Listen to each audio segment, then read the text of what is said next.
It started like most stories that never meant to become anything. Quiet, uneventful, routine. He was the kind of man people described as solid. Steady job, predictable habits. A laugh that came easily but never too loud. He lived alone in a modest apartment above a bakery, the scent of fresh bread waking him each morning like an old friend who never needed to knock. His life was clean, orderly, and unquestioned. He dated women, had a handful of short relationships that flickered and faded. Nothing dramatic, nothing worth remembering. And maybe that was the problem. Everything in his life felt like a placeholder. He called it peace. But deep down, it was more like silence. Then there was his friend. They met in college, bonded over a shared sense of sarcasm and late-night ramen. Through breakups, new jobs, and cross-country moves, their friendship stayed anchored, constant, unshakable. He was different, warmer, freer. The kind of man who walked into a room and made it feel like morning. He laughed with his whole body, wore his heart in plain view, and didn't hide from the world like the narrator sometimes did. They were opposites in many ways, but somehow it worked. There were weekends spent watching movies no one else cared about, talking about everything and nothing until sunrise. And drinks, too many sometimes.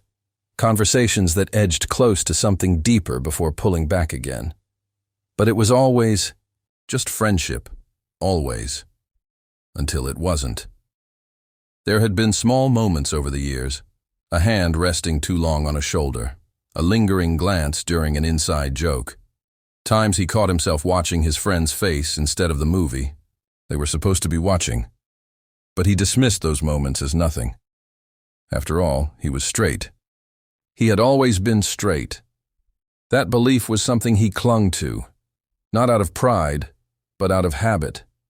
It gave his life a shape, a clarity he never had to question. The thought that it might not be true felt like standing on a frozen lake and hearing the first crack beneath your feet. The night that would change everything hadn't come yet. But its shadow had already begun to stretch quietly across their friendship. Something was shifting, slow and invisible. He felt it in the way his friend's laugh made him ache, in the way silence between them had started to feel louder. And, still, he told himself it was nothing, because nothing was easier. He didn't know that one night could turn the story of his life upside down. That something so ordinary, laughter, drinks, the soft glow of firelight, could unearth a truth buried so deep, even he didn't know it was there. But that night was coming, and it would leave nothing the same. It happened on a night that should have meant nothing, just two friends, a couch worn thin from years of shared moments, and a bottle of whiskey neither of them really needed. The rain outside traced shadows across the window pane, soft and rhythmic, like a lullaby trying to hush something it couldn't reach. They were celebrating nothing in particular, a work milestone, a Friday night. Maybe it was just an excuse to hold on to a moment they both knew was slipping into something unnamed. He poured them another round. The air between them was thick, not with words, but with what hadn't been said. His friend was sprawled beside him, head tilted back, eyes half-lidded, mouth curled in a tired smile that looked too much like longing. "You ever think we're missing something?" his friend asked suddenly, voice low, almost slurred. He blinked. "Missing what?" "I don't know. Just something." He shrugged, but the question lodged itself under his skin. He wanted to ask what something meant, but he was afraid of the answer, afraid it might be the same thing haunting him in the quiet. They fell into silence again, the kind that felt like a held breath. Then his friend turned to him, closer, than he remembered him being. Their knees touched. Neither pulled away. His friend's gaze searched his face, not playfully, not drunkenly, earnestly. And before he could think or move or rationalize, a hand came to rest on his jaw. Gentle, Hesitant, waiting. He didn't stop it. The kiss was soft, barely there. Just the brush of lips and the shattering of 1,000 assumptions. It wasn't passionate, not at first. It was a question, and his answer came in the way he leaned in, trembling, unsure, but unwilling to pull back. Time folded, in on itself. For a moment, there was no rain, no past, no labels. Just two people, finally touching something they'd spent years circling. Then it ended. They pulled away at the same time, like waking from a dream that had gone too far. He didn't look at his friend's eyes. He couldn't. His own hands were shaking. He started, but no words followed. His friend stood up without speaking, pacing the room with a sudden, nervous energy.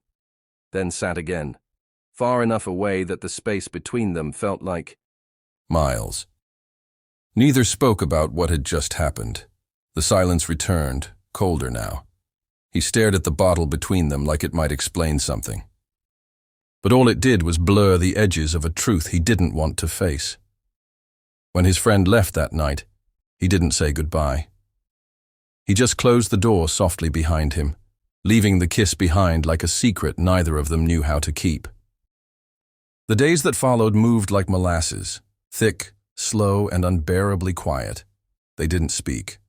Not because there was nothing to say, but because neither of them knew how to undo the silence they'd stepped into. It had been just one kiss, one breathless, trembling moment, but it echoed louder than anything else in his memory. He found himself reaching for his phone more than once, thumb hovering over his friend's name, heart pounding with questions. He couldn't quite shape into words. What did it mean? Was it real? Did it mean something only to him? But each time he put the phone down. When they did finally meet again, by chance, at a mutual friends gathering, it was as if nothing had happened. His friend smiled the same way, made the same jokes. He was still warm and funny and infuriatingly good at pretending. Only now there was a hesitation behind his eyes, a flicker of something restrained. He laughed, but never looked directly at him. Every shared glance was too brief, every interaction too practiced. They stood beside each other in the kitchen for all of 20 seconds. The silence was louder than any music playing in the background. About the other night, he started. His friend didn't let him finish. It was nothing. We were drunk. Just like that, the moment was erased, labeled, contained, filed away like a mistake. He nodded, though the lie tasted bitter. Right, nothing. But nothing had never felt so heavy. The days grew stranger after that. Their once constant chats dwindled into single-word responses.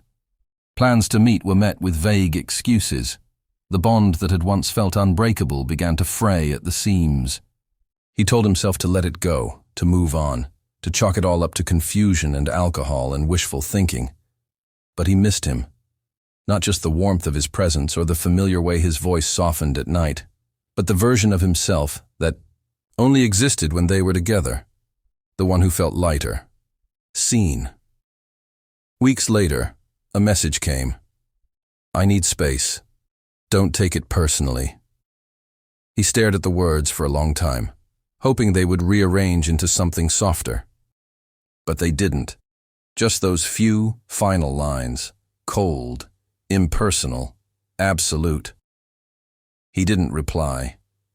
The absence left behind was sharper than expected. The apartment felt bigger, quieter. A coffee mug still sat in the sink, his friend's favorite, the one with the cracked handle. He couldn't bring himself to throw it out. He began avoiding their old haunts, the bar down the street, the park where they used to sit and argue about movies. Every place became a landmine. He thought about the kiss more often than he admitted. Not for how it felt, but for how quickly they'd buried it. And yet, a part of him still waited. For an explanation, a knock on the door, anything to prove.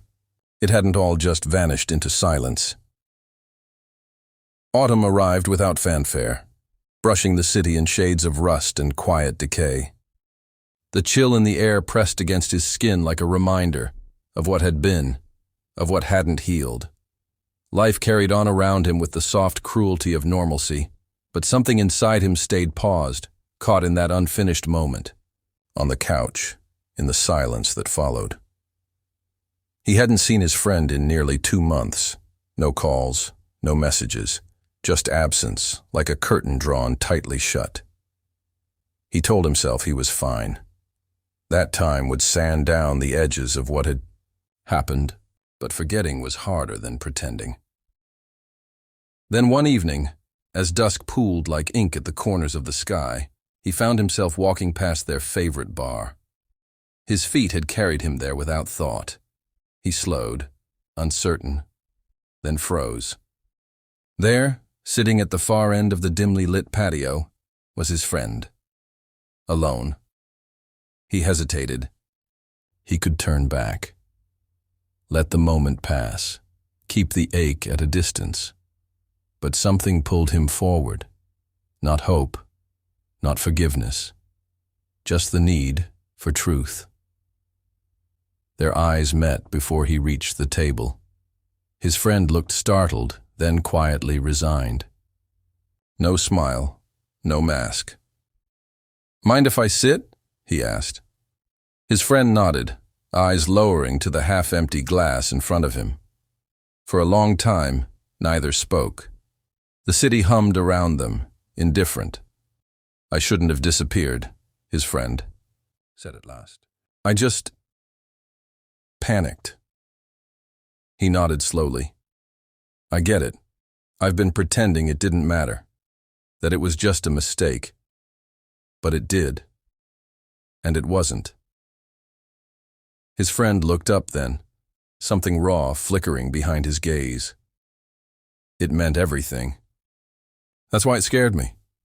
There it was, truth, bare and quiet. No grand declaration, no swelling music. Just 2 people admitting they didn't know what to do with what they felt. He let the silence settle again before answering. "I think I always knew. Somewhere. But that night, it made it real. I didn't want to ruin what we had," his friend whispered. "But maybe we already did. Or maybe we just changed it," he replied. A leaf drifted past the table, golden and slow. He watched it fall, then met his friend's eyes again, tired, open, searching. "We don't have to figure everything out tonight," he said. "But I don't want to go back to pretending." His friend nodded, a small broken smile forming. "Neither do I." The space between them softened, not vanished, but no longer so sharp. It would take time. There would be questions, fears, maybe more silence. But for now, there was honesty. And in that honesty, a beginning. They sat there as the sky deepened, 2 men on the edge of something uncertain, something fragile, but real. And sometimes, that's all love needs, just a place to start.